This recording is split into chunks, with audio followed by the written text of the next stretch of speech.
What's poppin', everyone? VenomousStare back with StarCraft 2 action. This time we have a best of 7 between a buddy of mine and me. We're going to be playing on old maps, and these are old replays, so it's going to be sort of like a revisiting of the old metagame. This is going to be a best of 7. It's going to be all one take, back to back to back to back to back, or however many games there are. So this is the whole best of 7, and this was before the shield battery change, so the mothership core is a part of this still. And this is going to be an interesting little look back at some old maps and some old strategies and builds. And because these are warm-up games, and my buddy, who is Rampy over here, the purple Zerg, he's not as good as I am. He doesn't play nearly as much. His gameplay is going to have some more mistakes than mine, but it's going to be a useful tool to try to help us improve.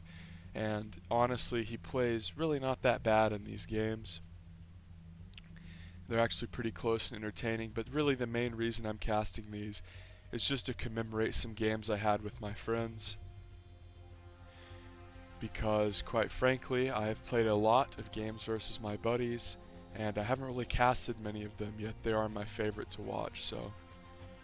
So let's talk about this map, Metalopolis. As we see, a ramp is going for gas pool, and he's sending some drones out here to do some proxy hatches, it looks like. So Metalopolis, this was the quintessential classic macro map back at the beginning of Wings of Liberty. And back at the beginning of Wings of Liberty, there were a lot of extremely small, rush-friendly maps.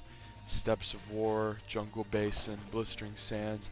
These maps were considered bad for Zerg because Zerg, as a race, in general, likes to have a lot of time before the attack hits their base, so they can make units. That means that essentially, if you spawn close to your opponent and you see that they're pushing out and attacking you, you want to take the time to build units. You don't want to be in a position where they arrive at your front door and you don't have anything, obviously. So maps like Steppes of War made this nearly impossible because an opponent could attack you and really be at your front door before even lings could be out.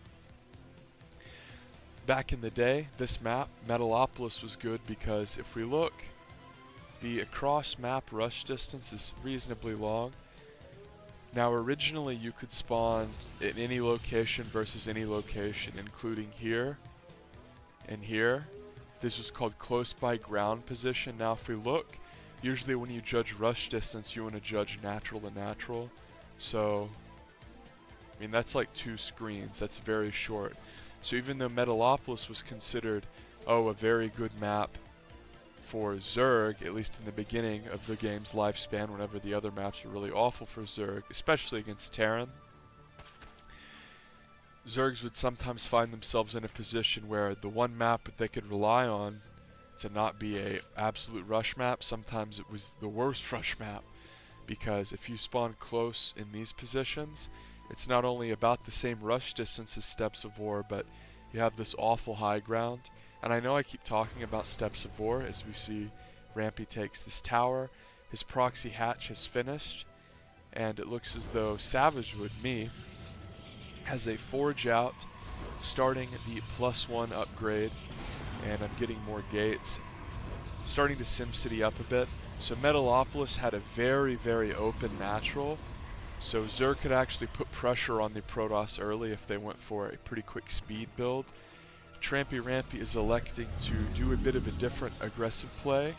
Instead of going for like a Ling Bane all in, or 1 base Ling, or like a 2 base Roach, he's actually gone for a couple proxy hatches. Now Savagwood has scouted this one proxy hatch, but he's not really aware of this one.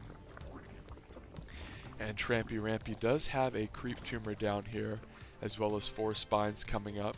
Now he's obviously going to look to push the creep out and do a spine crawler rush at the front door. This can be pretty damn potent, as Protoss doesn't really have a lot of beefy units in the early game. Back in this time, Protoss players really relied on the mothership core for early defense. And look at this, Savagwood going out to take his 3rd, boom, realizes that, oh crap, he's actually already made stuff at my 3rd, and a lot of spines as well. So the reason I kept bringing up Steps of War is because that was the map that had the shortest rush distance in StarCraft 2 that got any sort of significant play in the pro scene. Spinecrawler's being pushed up here, Rampy pressing forward, Warp Gate just finishes, Savagwood throws up that Photon Overcharge, mercifully defending this Artosis pylon. Actually, it's not a total Artosis, there's another pylon hidden there in the back. So Sentry is being warped in here for Savagwood 5 at a time.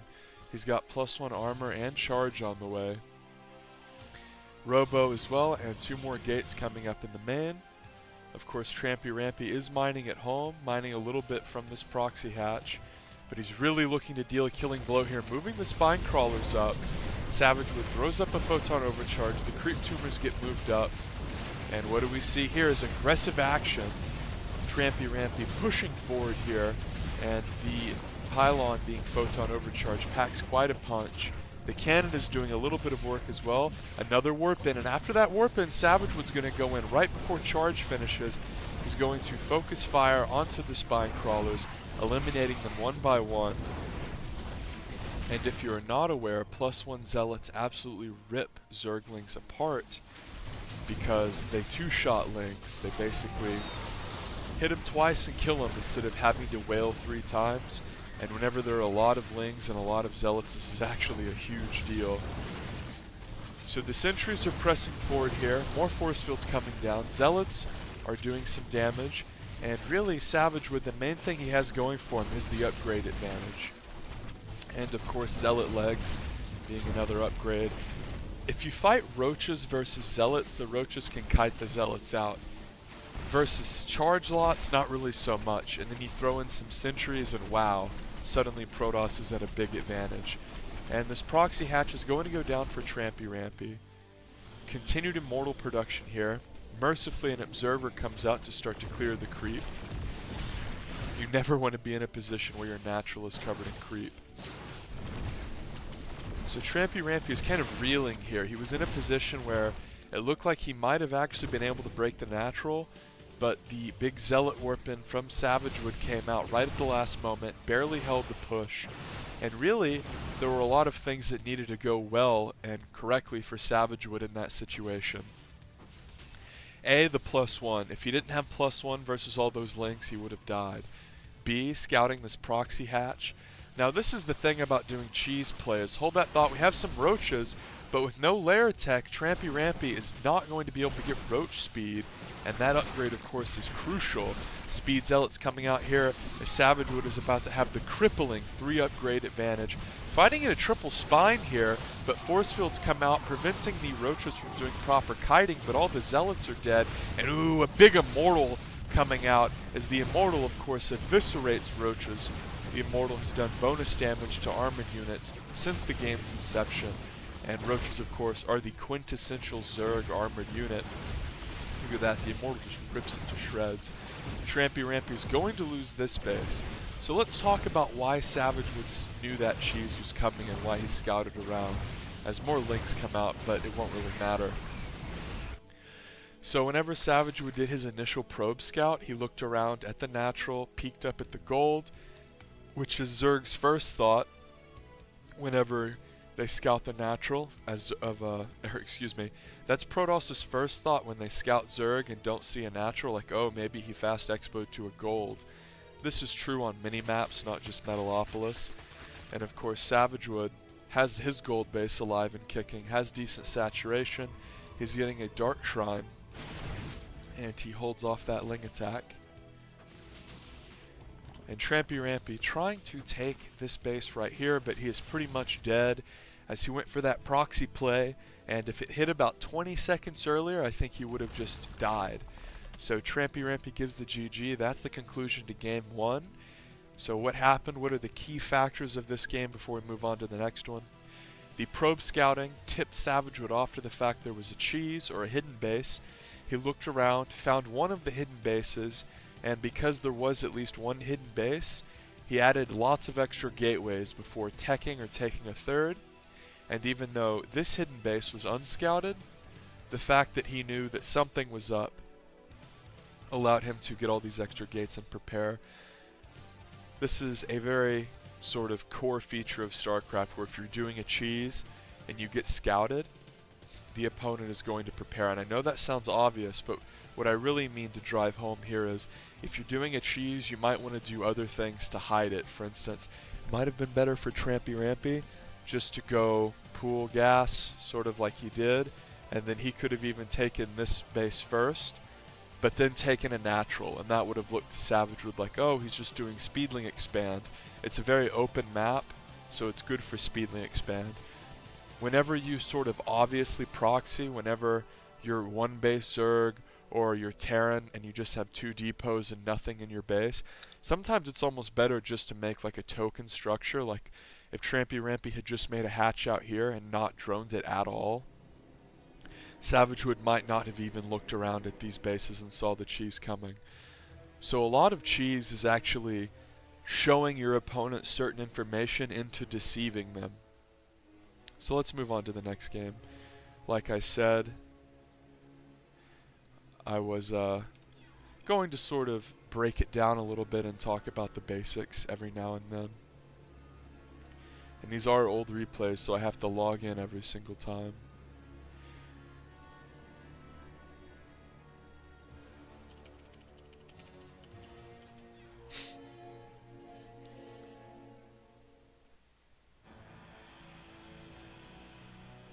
So this is going to be game 2, and it's going to be on Yonsu,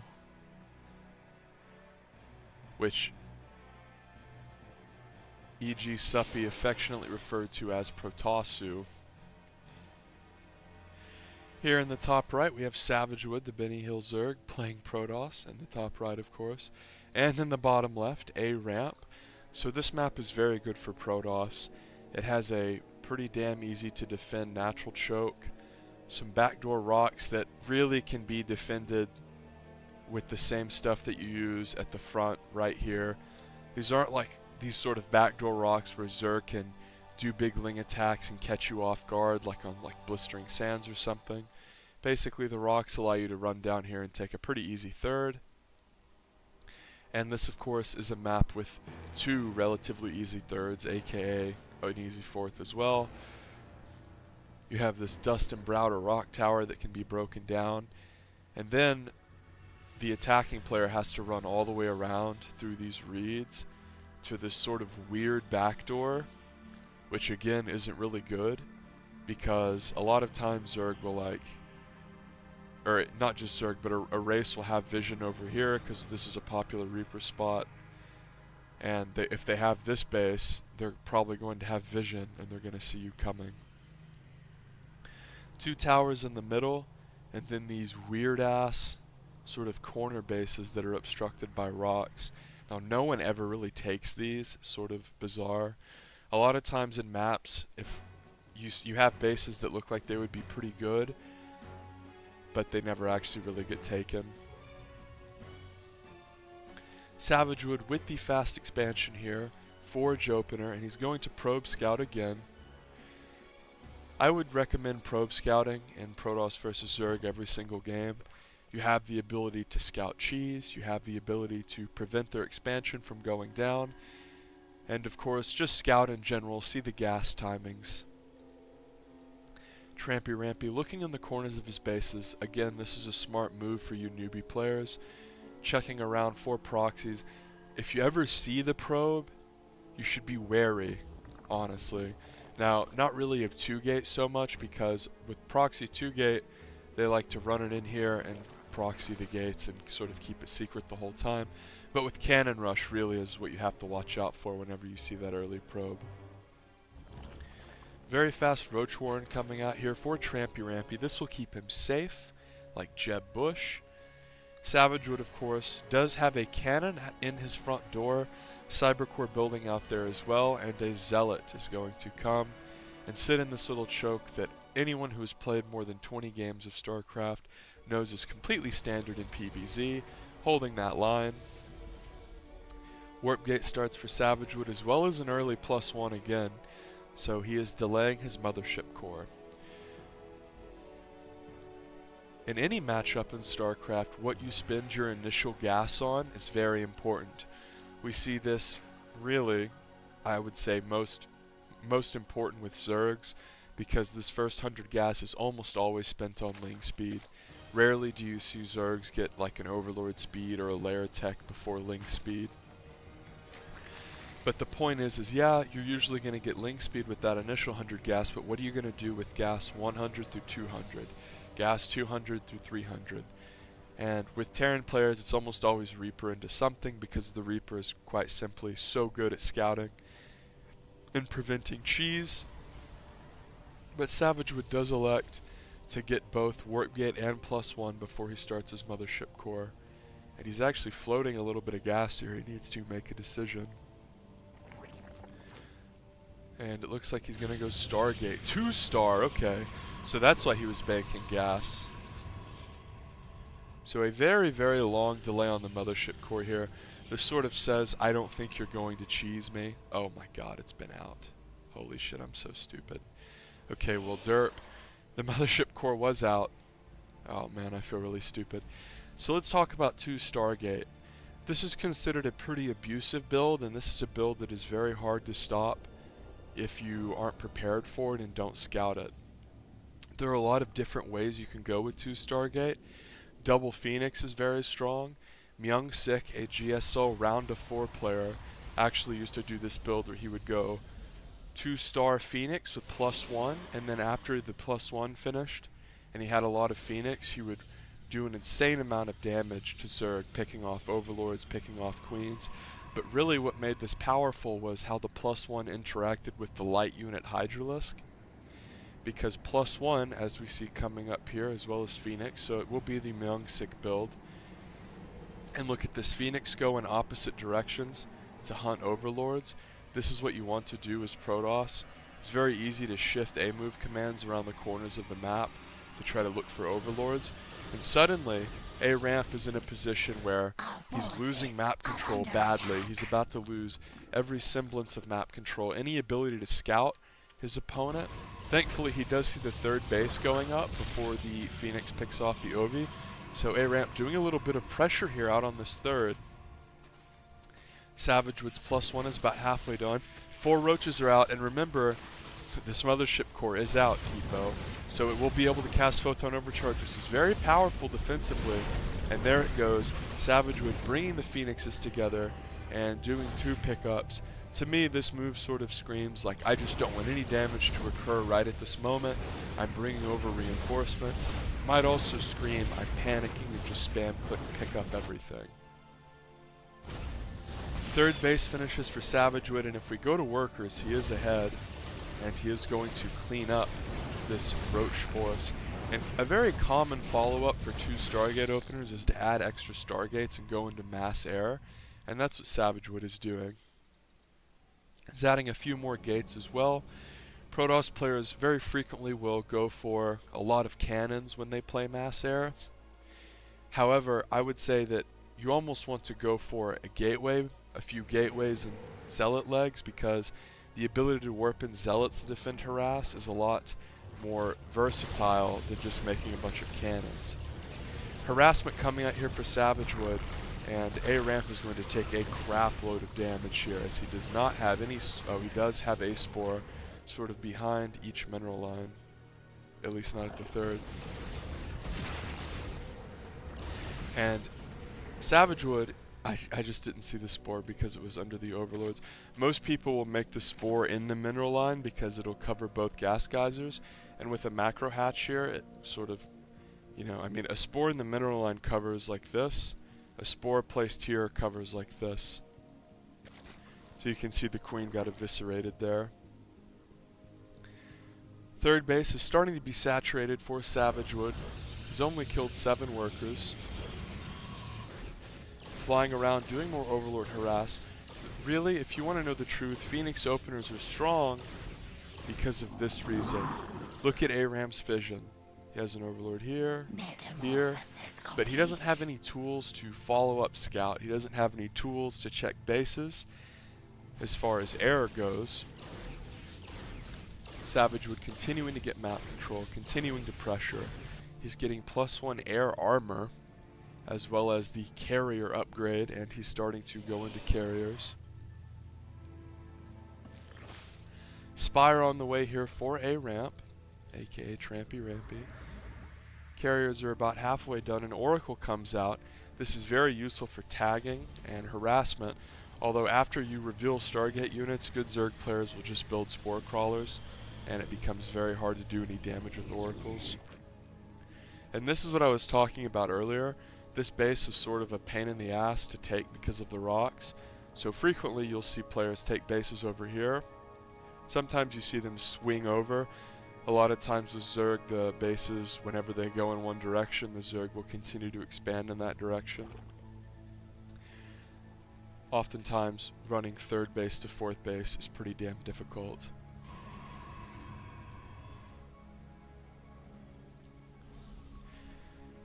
The B machines are out. B machines, of course, are carriers. Savagwood is taking a fourth base, intelligently grabbing both gases. Whenever you're going for big Stargate mass airplay, the gas income is really what you want to focus on. Stasis Ward Trap attempting to be used here is, oh my lord, huge Stasis Wards there, as just an absolutely insane amount of units were trapped there from A-Ramp. That's like the biggest Stasis Ward Trap go off I've ever seen. Now A-Ramp remembers, oh crap, I guess I should build a Spore over at my third, huh? Although, a Spore placed in the middle of the mineral line wouldn't have helped that much, but a Spore placed where he likes to put them would have worked, oddly enough. And this base over here was cancelled. Savagwood puts a Stasis Ward Trap right where he would take a fourth. That's very annoying if A-Ramp ever breaks these rocks down. And a Phoenix might fly to its doom here, and it does, as the Overlord, "Kyle, it's a retard magnet," as Destiny would say.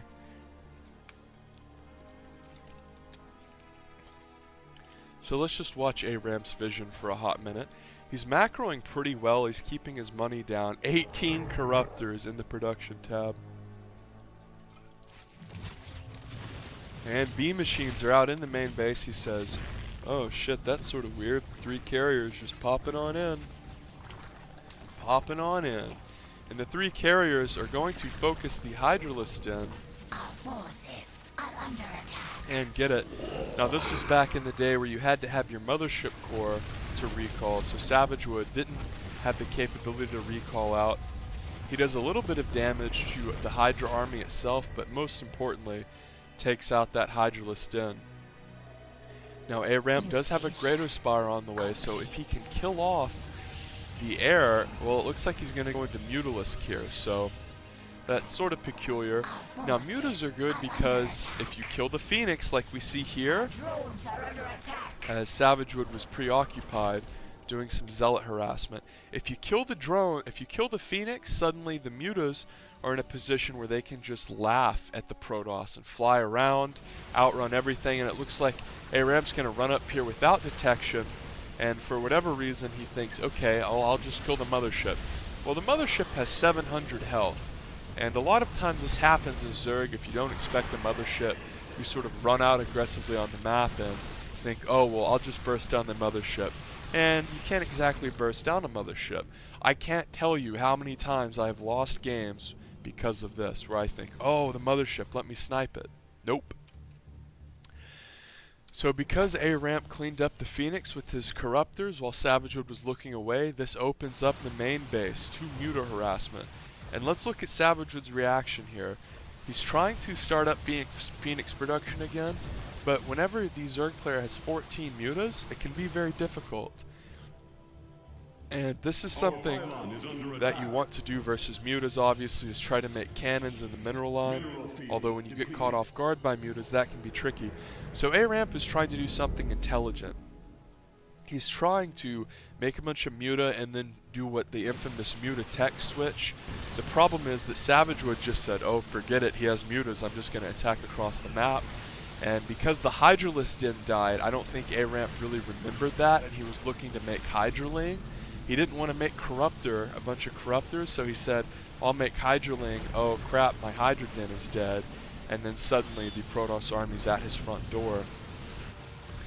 Now the reason that I said the roach switch was a good idea in theory is because basically what you want to do regarding Phoenix and Toss is if they don't have any Phoenix, make Muta, and then once you force them into making Phoenix to counter the Muta, what do? You go into something that destroys Phoenix. However, without the Hydralisk available, it was down to just roaches for A ramp, and that was sort of a really weird spot to be in because of how quickly he was attacked. Now in reality, because there are so many carriers, he could have made, again, like 18 Corruptors like he did, but without a ground army, all those Stalkers would have eaten the Corruptors alive.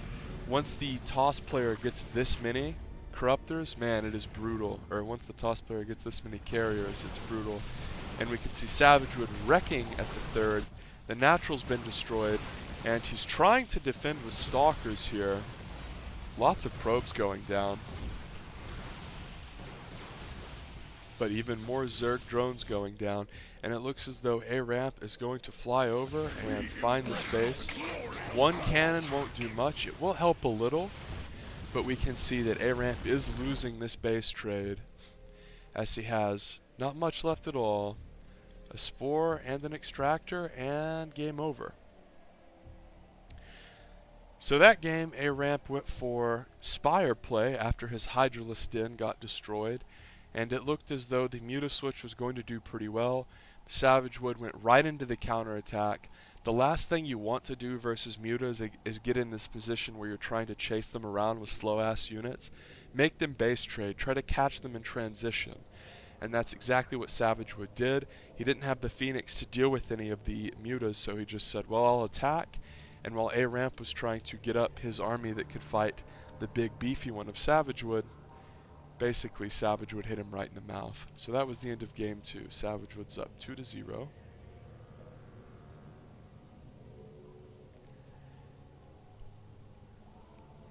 Very frequently in games, whenever you lose one of your most important tech structures, you're in a position where all of your timings are sort of screwed up. Very frequently you can just forget to make the tech structure again, especially if you're being constantly harassed. Now it is worth noting that in StarCraft 2, the more harassment occurs, the more difficult it is to play the game. And what I mean by that is, it's easy for a bystander to sit here and say, oh, these players are so bad, they're making so many mistakes. But in reality, a lot of these mistakes are forced errors. It isn't just random, retardation or bullshit. So A ramp tried a Muta tech switch strategy last game, and it didn't really work out. The Muta part worked, but a lot of times you can catch the Toss off guard with your Muta switch, but if they just do a big counterattack, you're sort of boned. So this map is called Lost Temple.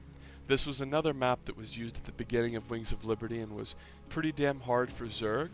Now the reason it was hard for Zerg, and specifically hard against Terran, not really so much against Toss, is this high ground. And this high ground, there's no ramp up to it. You can drop stuff on top of this, and it is right in range of the Zerg's natural. Very frequently versus Terran, we would see tank drops or Thor drops. Fun fact, Dan Artosis Stemkowski actually won one of his only GSL games on this map. Similar to Metalopolis, and similar to pretty much every single map for the first 3 years of StarCraft 2, if it's 4 players, you could spawn in any position. So that means that Zerg could spawn again, close position against Terran and Toss, and this made it hard. Proxy Pylon out here for Savagwood, as he might have been looking to maybe proxy a Robo, or maybe even a Stargate, or just do a rush. This was way back in the day before the this was way back in the day, and really there's nothing wrong with proxying pylons around the map. You actively want to be doing that, even in current day Legacy of the Void. We can see Rampy has gone for a hatchery first play into pool gas, so standard stuff, and he got this beautiful first scout off. And by the way, this is a high ground, but you can't drop on it. It's unterrainable. But this is a very common place to hide your Overlord is. You run in with the scout and hide it behind their mineral line. This is actually a damn good spot because if you're diligent you can check gas timings. Again, something that's way more relevant versus Terran. Savagwood Cybercore finishes. Let's see what he does. Now it's worth noting that in the last 2 games Savagwood went for fast expansion, excuse me, with the forge down here and elected to get a fast +1. Of course that's excellent against Zergling based play. Here he's going to delay his +1, he's going to get his Mothership Core, which I'm not going to miss this game, as well as Warp Gate. Because Rampy scouted that proxy pylon, he's going to clean it up. Now Savagwood intelligently didn't try to force a proxy with a robo or something after it got scouted. I don't know why he didn't finish this pylon off, I think it's a mistake. With an evolution chamber here, he might actually be going for drop play, especially because Overlord speed is on the way. It's always smart to get a little static defense when you go for these drop plays, because similar to Muta plays, the Protoss player can become incensed or not have the tools to deal with it and just say screw it and attack you across the map. Forge on the way here for Savagwood as well as a robo, so his wall is making some nice progress, and the Mothership Core is sort of dancing in between the main and the nap. Now it is worth noting that if we look at Savagwood's vision, the whole corner of his base is Fog of War. This of course has a lot to do with the fact that he is aiming to get this wall up at his front door, 3 pylons at the front door, and a nexus of course. That is a lot of supply. Savagwood's all the way at 62 max supply and doesn't have vision of the corners of his bases.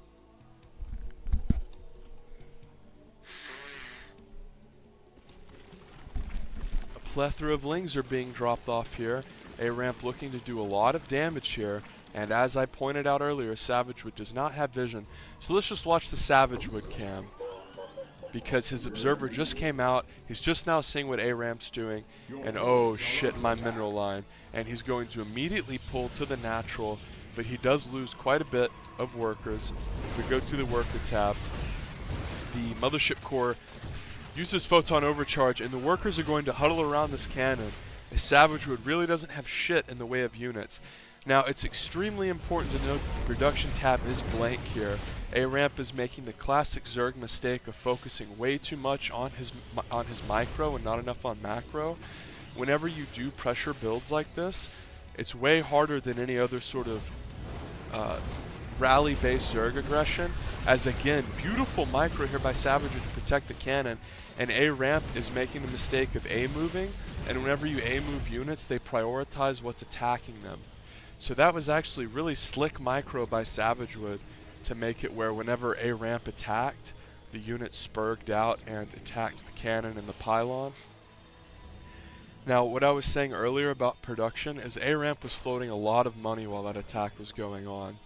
And the reason that that's important to note is because in StarCraft, really it's a game about spending your money and macroing. And of course, an observer is out here for Savagwood, so he sees this roach attack coming. And right there, A-Ramp actually did quite a bit of damage to Savagwood. He killed almost an entire mineral line worth of workers, and he delayed mining a lot. Now, because he was focused on doing what I like to call playing a MOBA game, where you're just intently focused on doing really intense micro with a set of units, you get in a position where you're not actually getting ahead, because the whole point of that ling drop was to kill workers so you have a worker advantage. Well, if for 60 seconds straight you sit there and do nothing but micro while your money balloons, it means that, look at this, you're not actually incurring a worker advantage. You're just doing an attack. And you don't gain interest in money in StarCraft or anything like that, so anytime you fail to spend it, you're just really hamstringing yourself.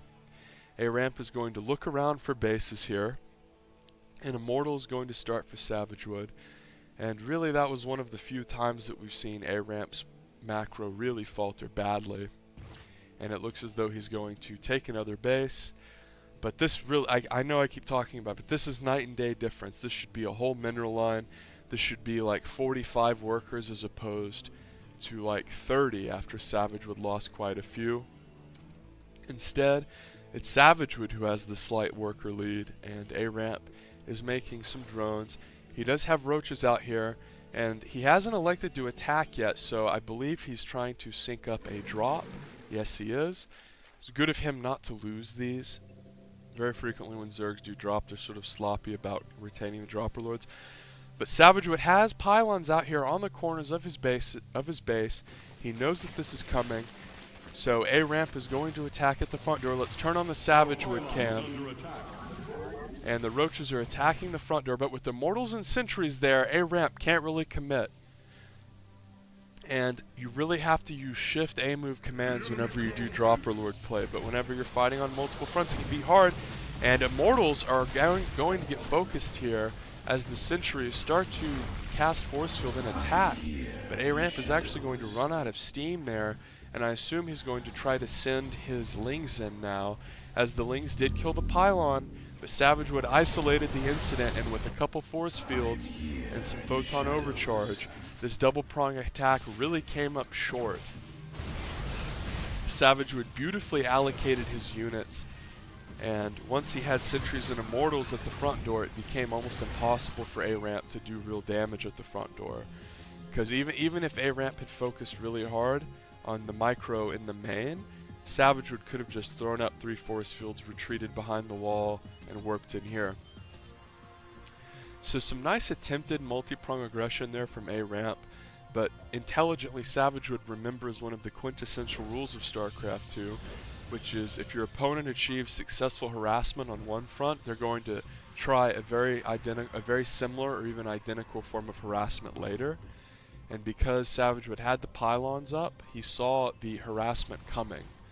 Now that was really the difference, because if he didn't, his army would have been out of position and he would have taken a lot of damage. As, oh shit, the warp prism actually goes down there. As A ramp has a lot of Ravagers here, he's starting to be aggressive, but they do get cut off a little bit. Only one of them goes down.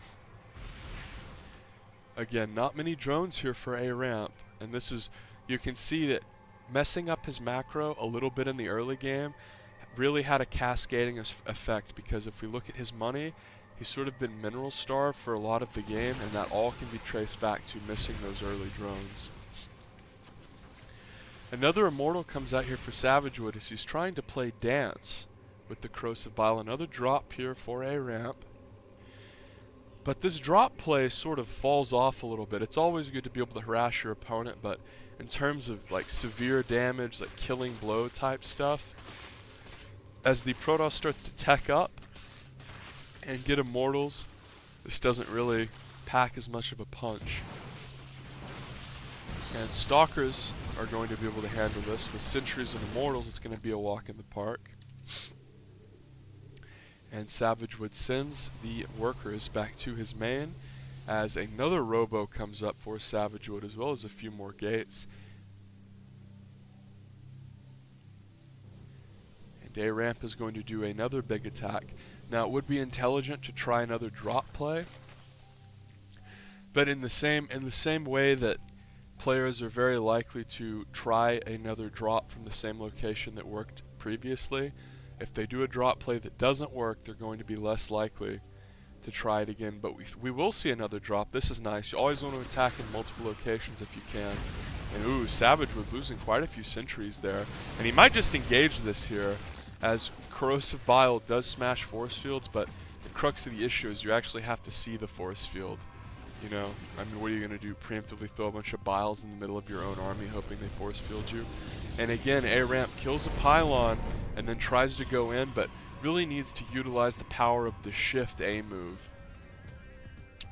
As A ramp's macro and micro has been a little bit sloppier this game than it was previously. And look at this, Savagwood's going to be doing some cliff harass, and this is the cliff that I talked about earlier. It's almost impossible to defend this without range units. Now, A ramp does finally send the lings in, but with nice SimCity and a few adepts, Savagwood will be able to defend, and Savagwood's just going to A move the shit out of A ramp here, throwing up multiple Guardian shields, so if one of his sentries dies, he'll still have a shield. And with this many immortals, with +1/+1, it's going to be impossible to hold with roaches. The main does get cleaned up, as virtually no workers were killed in the filming of that minute. And Savagwood's going to continue to press up into the main, and A Ramp is going to fall here as his beautiful opener did quite a bit of damage, but he does teach us a nice lesson in the effects of forgetting to drone behind your aggression. Now this happens all the time to Zerg players if they're going for a drop play and they're not used to really macroing while the drop play is going on. Zerg players usually attack, and while they're attacking, reinforce, add all their units to the hotkey control group, hit their injects, and go from there. It's completely different whenever you do drop play because you can't just keep reinforcing and adding new units to the control group. Savagwood continuing to warp in here as he is still on just 2 bases. Whenever you are pressured this much, it is very hard to take a third. And A Ramp's aggression, similar to game 1, was on the verge of really getting him a win, but narrowly doesn't work. We're now moving on to the 4th game of the series.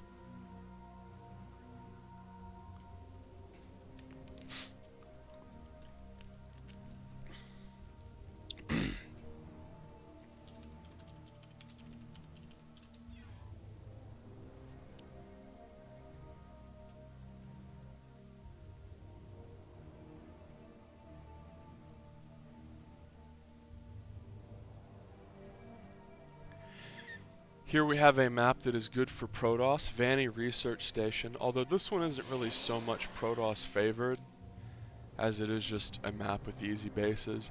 There's a Give Me Pocket base,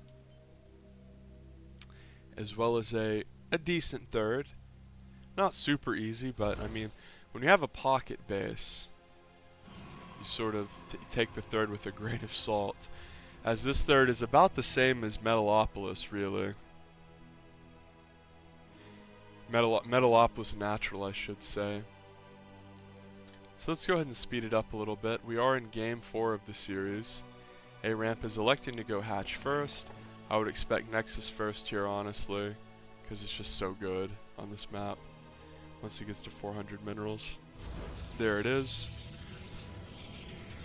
In game 1, we saw A Ramp go for an aggressive spine crawler push.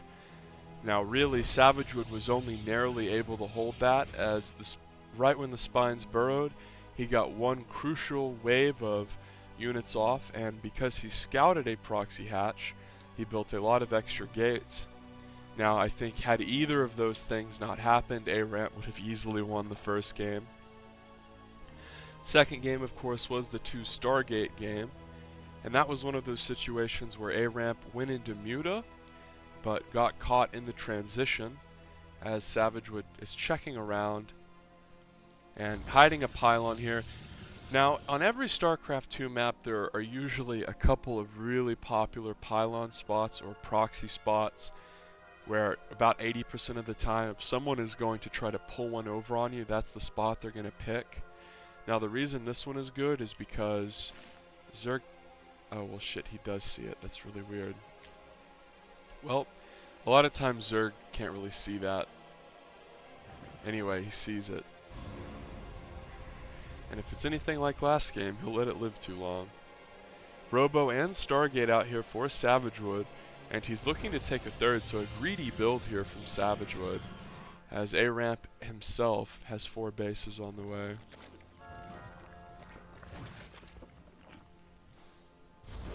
Three additional bases, 4 bases total. Double gas here for Savagwood, and he has made a Phoenix, and again he's going to start to look for overlords. Now A Ramp has an overlord here, and an overlord here, and an overlord here. So let's see what Savagwood can find. He does find the first overlord, sort of by the 4th base, and he's going to run out with the other Phoenix and try to find the subsequent overlords. Now if you don't have overlord speed and your opponent opens Phoenix before you know, you're pretty much going to lose multiple overlords, and there's nothing you can do about it.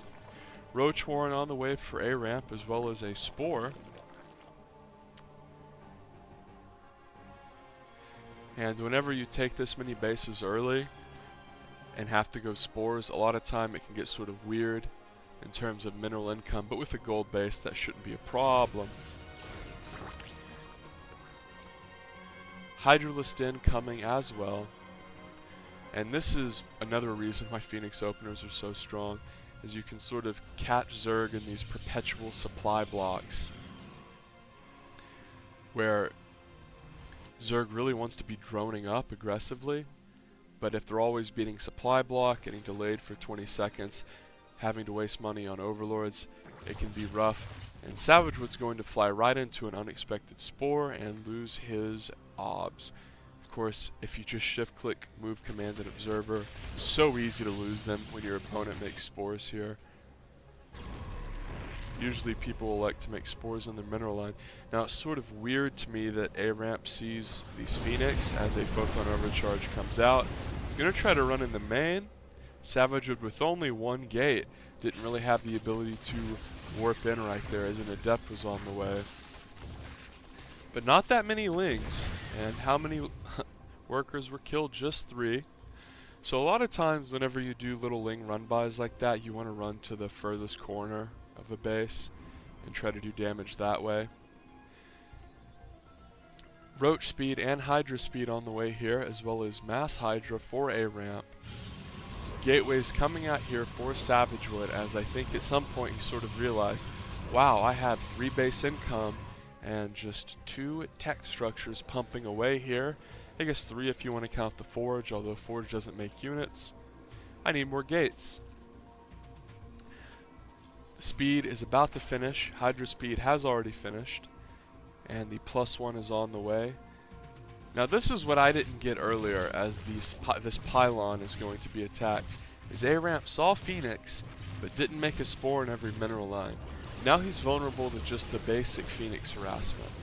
If you don't make a spore in every mineral line versus Phoenix, you lose an insane amount. And we are going to see the beginning of that here. Maybe Savagwood might actually just lose all of these, the Hydras, as he loses 2, so A ramp is forced to retreat, but Savagwood can continue to harass, and mercifully that pylon was cleaned up. This is an important observer. It will see many attacks coming, and this is some important Phoenix harassment because these Zerg drones on the gold base are about, you know, they're about worth double what a normal Zerg drone is.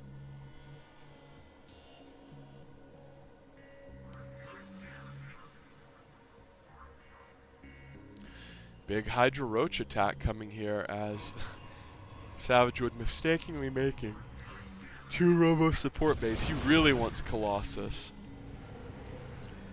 And a big attack is occurring, so I really don't think either one of those support bases are going to get cancelled.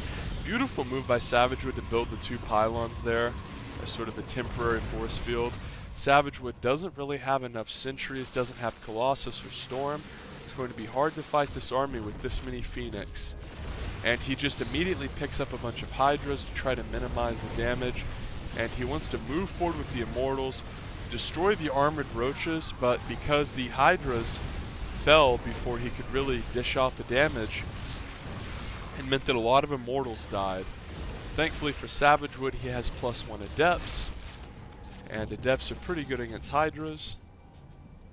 Pretty sure this was before the Adept got nerfed. And Savagwood really doesn't lose much. He retains his base. He really just lost a Gas Geyser, some Phoenix, and some Immortals. And both of these robotic support bays did finish. 1 for each robo facility. This is smart though. Savagwood says, well, I might as well use them if I got both. Starts to get Observer speed, which is a very underrated upgrade. As well as Colossus range, aka Thermal Lance, and 2 Colossus are on the way. He's also getting Blink and has Charge queued up. A lot of times if you queue up upgrades, it can be a little sloppy. You want to throw Chrono down on that. His army is sort of a way out here in the middle of nowhere though. Without sentries, he can't really do this. He has to fight onto the pylon overcharge. But here we see, this is what happens whenever you make your gates so far off of your pylons back in the day, as A ramp goes ahead and destroys 2 of those gateways with these. Mercifully though, a Colossus is out here for Savagwood. Without sentries though, it is pretty damn vulnerable, as A ramp might try to dive, but with this many Hydras, as soon as you lose your Roach battering ram, oh man, it can get rough. And A-Ramp knows that. He sees the Colossus, so he's making a lot of roaches. +2 on the way, along with Thermal Lance and Blink. Gateways that were killed at the front have been replaced, and Savagwood has started to take a 4th. Now, one mistake that A-Ramp has made in all of these games is not creep spreading well at all. Really, creep spread is one of your best tools as Zerg to help you not get caught off guard. This base has no spore, this base has no spore, this base has no spore, this one does. Savagwood's 4th is finished, although without any cannons up and this pylon being halfway done, it is very vulnerable at the moment. Warp Prism flying around, and thankfully for Savagwood, he's going to again use the power of double robo and get Warp Prism speed. Oh, this isn't a 4th, it's a 5th because Savagwood has the gold. Big Roach Hydra army. Savagwood's going to try to engage. His army is sort of split though, and A-Ramp is just going to try to dive on the Colossi. Time Warp goes down, but it's not very fast, and the Time Warp does come up, virtually trapping no units because they had all moved too far eastbound. But because A-Ramp had to do all of that walking motion to get to the Colossi, he did lose quite a bit of his army, and it looks like Savagwood will be able to hold this, as while A-Ramp was doing his big attack and moving up to encroach upon the Colossi, oh man, he got cut to ribbons. Both players have +2 attack. Savagwood has the +1 armor to boot. A-Ramp's is about 65% of the way done. And A-Ramp is producing more ground units. More Roach Hydra. Real heavy on the Roaches though. Roaches do better against Colossi. Once Toss has about 4 Colossi with supporting cast though. Roaches even aren't very good, but they don't get melted like the light Colossi do. Savagwood is retreating, and he's trying to saturate his 5th base. Now it is worth noting that A-Ramp has no idea about this gold. Mothership Core just now coming back out, and the 5th base does go down. Colossus are a little bit caught out here for Savagwood. Might have been a bad rally, and he's going to try to retreat them into the rest of his army, but oh man, losing a lot of units really for free there. And again, recall based on the Mothership Core. And again, A-Ramp running and trying to gun down that Colossi, and does. Savagwood with the pretty cringeworthy recall there, pretty much recalling fucking nothing and wasting energy. Stalkers are coming out here, and A-Ramp kills one of the robos that was at the front door. He's flirting with killing the other. It has no shields, but it finishes. 17 Hydras are on the way here. 4 DTs are coming out for Savagwood, and this is the infamous 1 DT to every base trick, it looks like. So let's see what happens with these. These really are being microed poorly. There we go. As you want to focus the queen or the spore.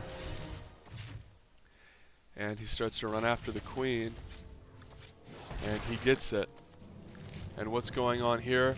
More DTs being warped into the main. They're going to go for the queen in the base. A DT running over here killing that queen, and a DT over here starting to kill drones. So this is let's just watch A-Ramp's point of view. This is absolute mayhem. There's a DT butchering your workers at every single base. You're in this weird position where you can't really split your army in all these locations because it's across the map fighting. And here we go, a big game deciding engagement here, as A-Ramp again is trying to stutter step up to fight the Colossi. Savagwood has warped in DTs though, and without any detection here, even though all the Colossi die, it looks like A-Ramp is in dire straits. He's lost all of his workers at his 3rd and at his 4th. He's lost his natural. He lost his Roach Warren as well. 19 kills on that DT, 10 kills on that bad boy. And Savagwood runs the DT away. And with the retaking of this 5th base, Savagwood is at an almost insurmountable advantage, and A-Ramp leaves the game. Savagwood completes the sweep in the friendly series. Hope you enjoyed.